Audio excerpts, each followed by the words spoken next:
Hey, there we go. So there we go. I should try and keep this running for you. So any questions, just stop me on the way, because I appreciate time today. So what are we doing? What's the problem that we have as a transport authority? Well, we have about 9,500 buses, we have 19,000 stops, and about 6 million journeys a day being taken by the bus service. So it's a very heavily used service in London. That said, like a lot of authorities, we are struggling with money. Our subsidy this year has gone down to zero. We get no central operating subsidy at all from government anymore. Whereas just 3 years ago, that was £700 million in sterling. So there's a massive drop-off in subsidy. Second thing that we're getting is we're getting a drop-off in revenue. And that's caused by two things. One is our fares are set by the mayor. It's a democratic system. And this current mayor has frozen the fares for 4 years. So whatever money we're getting through, it's exactly the same year on year. We do not have the option of putting the fares up. A very popular policy, but of course gives you a problem as a transport authority. And the third thing is, we've got a lot less demand than we've had before. Demand is now much more flaky than it was in a few years ago. Part of this is changing demands of the workforce. People do not work Monday to Friday in the same office every day that they used to do. That's not the way that people work in the area.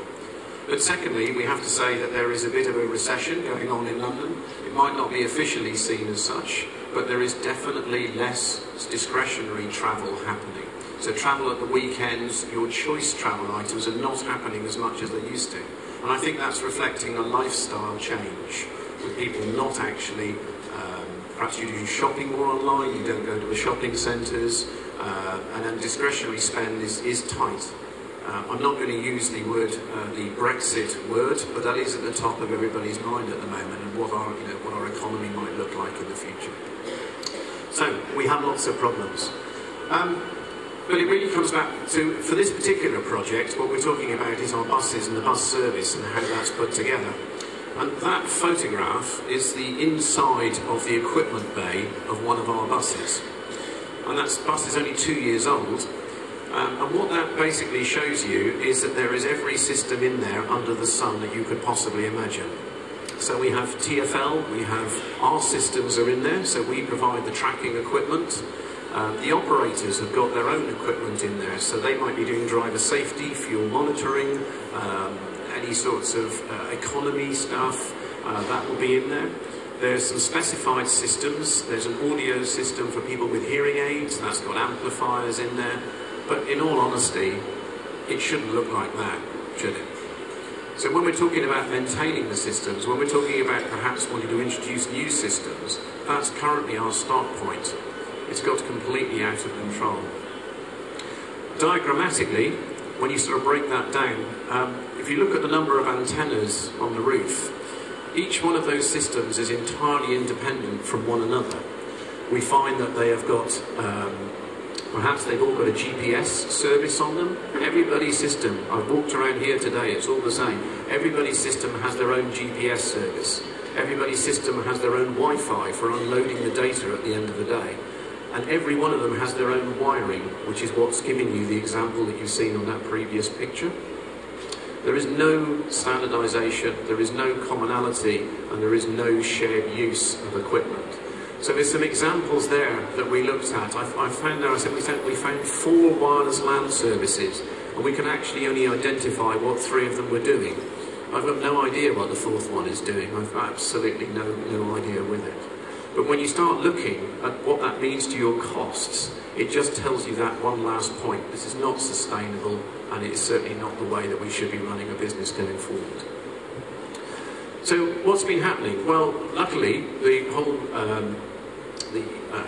ITxPT and the various European initiatives have been running for some years now, looking at innovation projects and how we can get standardization across internal IT systems. There's a bit of a history there going back to 2008 with the first EBSF project, and then we had the 3 IBS one which followed up from that, and we've recently had, since 2013, we've had a new organisation set up to sort of take the idea of the standards and to move them forward.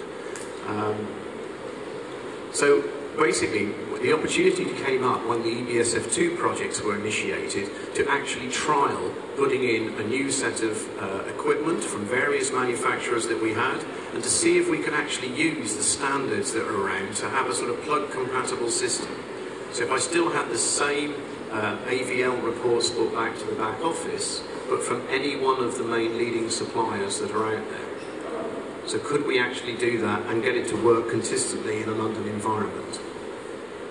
So what we were doing, we were taking, as I said before, we were taking the EBSF 3 IBS work that we had. We were using the standard process that's all in place, so you've got VDV, IBIS, you've got the SEN organisation, and we were effectively using the EN 13149, that's easy to say. We were using that on-board set of the standards, and for the back office using Syria NetX. Now many of you may already be doing that, but we currently aren't in London. But we're trying to use that architecture and then to deploy that and take any lessons learned and feed it back into the SEN business.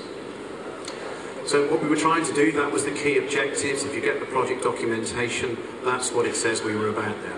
We were going to demonstrate onboard interoperability and to demonstrate back office interoperability as well, and to actually prove that we could plug and play the systems from one manufacturer into the display systems from another.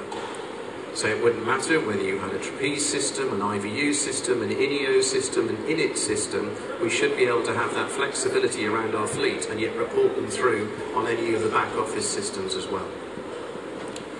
So that's a rough timeline. That's actually a Lego bus at the front there, so apologies for that. I'm not sure how that got into the back. But basically, we were measuring ourselves on a set of success criteria. How much time would it take to install the equipment? What would be the data quality, the time period it would take for messages to get around the bus? And what was the time period for messages to get off the bus back to the back office system? And basically keep measuring that for these 6 or 7 months of the trial. That's just an illustration there. We set ourselves a set of standards to make sure that just as you would if you was commissioning this for an operational service now, that we had a clear definition of what those standards should be. We wanted over 90% of the messages to get back within a finite amount of time, otherwise we didn't regard this as a success. So basically we took the same standards that we have on our current systems and applied this to this demonstrated product. But otherwise you've just got a project that's standing on its own without any measurable points behind it. So what happened? The implementation worked well. We actually had a kick-off event last September, by which time we had all the vehicles working, and then we ran the system for 6 months. And when I say ran it, that meant every bus out there recording the data every single day, reporting that together, grossing up all of the KPI figures and proving that this system actually would really work in the environment that it was being asked to perform. And I have to say, it was really successful. We managed to achieve it, managed to send back all of our data, and it worked really well. There we go. The number of people that were involved in the project was a very, very large number. I do apologise to INEO, that's not the right logo for them as they rebranded a little while ago. But the people involved in this, if you actually took the whole organisation apart, Metroline were the bus operator. They provided us with all the vehicles and the platform for it. Digimobi were providing technical and project resource for us. Hogia provided the integration capability. So taking each of the individual suppliers' equipment and protocols and making sure that they were adhering to the standards and that we had one clear methodology working between us all. Then we have the suppliers of the systems, which was INEO, INIT, IVU, Trapeze. They all supplied onboard equipment and back office systems for us to work with. We had Pilotfish that then provided the onboard comms gateway for all of this, and they provided all the integration on the bus. And then the other two organisations there, we had Arctic, who is, within the UK, most of their officers helped us put together our standard submission to the SEN Foundation. So when we talk about feeding back our lessons learned into the standards organisation, they were the guys that helped us out. And finally, of course, through ITP, we've now set up the ITxPT organisation, to take this whole idea of interoperability out from just being a project and to make sure that we have a living standards organisation who can take that, take the concepts forward, help get those adopted right across the industry. And it's really, really good today. If you look around here at several of the suppliers, they are now either have achieved ITxPT interoperability or their memberships of the society and are planning to do that in the next few years. So that's really the legacy from the project, is the work that's gone into the ITxPT organisation and the direction that we see that taking in the years to come. So where are we now? So what? We've done a project, we've proved the interoperability, how are we going to take this forward? Well, it's given us a lot of confidence. It's really, we're now sort of proposing that TfL will just have a single onboard systems architecture, one IP network, single communications bridge, single storage unit and shared data services. So what does that mean? Well, that basically means just one LAN around the bus. Now, you might be already used to that here in Europe, but in Britain that's like, ooh, that's scary stuff to do that. To share services, I only actually want one definition of the location of the bus. Just one definition.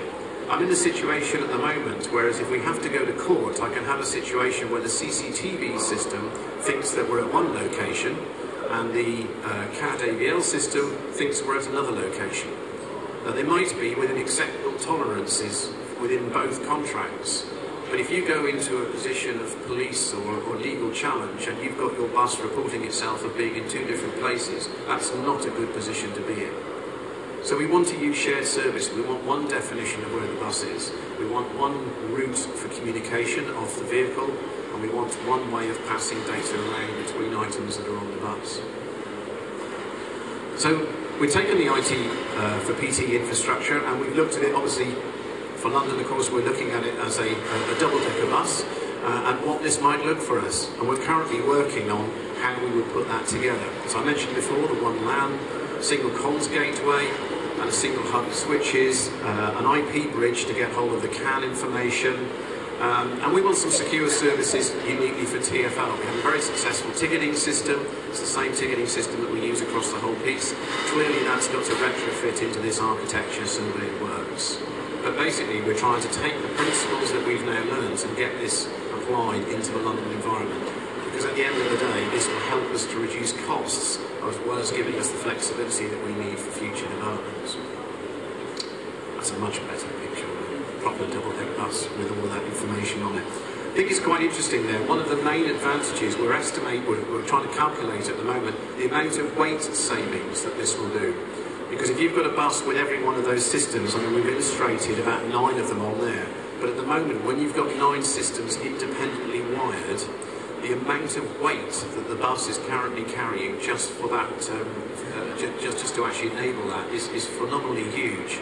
And obviously part of our mayor's objectives is to reduce the amount of pollution, and weight in your vehicle is obviously the most common way of it causing fuel consumption. So anything that we can do to reduce that back is going to be critical to what we do going forward. I will put some notes of caution. There's some things that we did really learn from the project as well.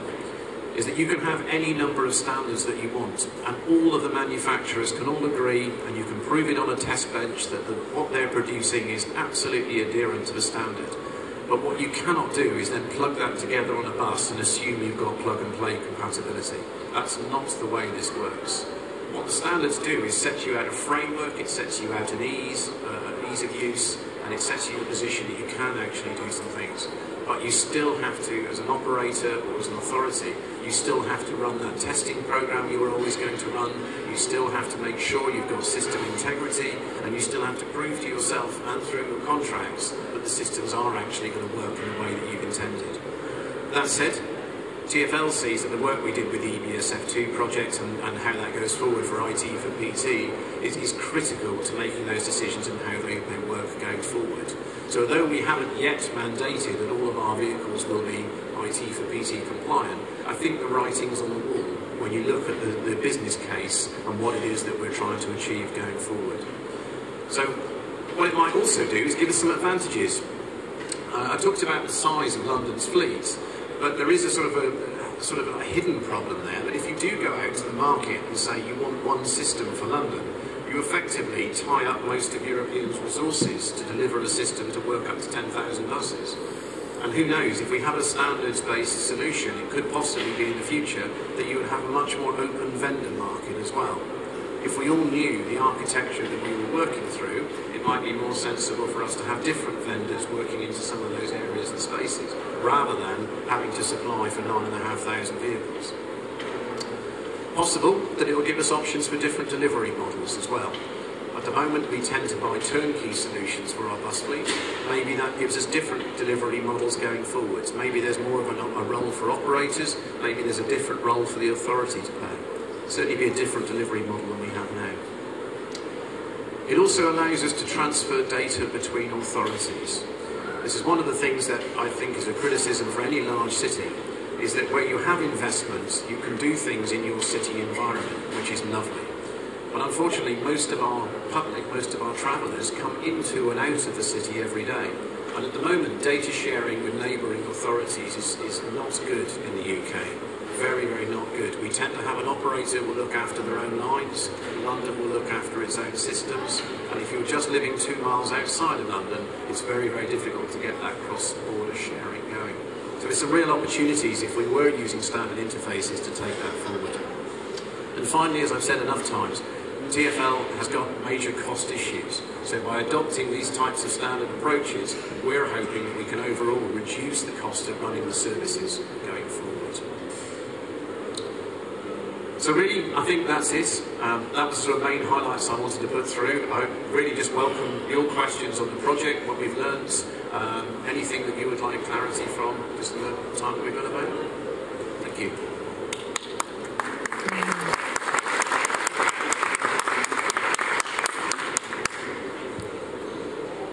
Excellent. I can run away now. Any questions? Good. Okay then. Thanks very much indeed for your time. Thank you.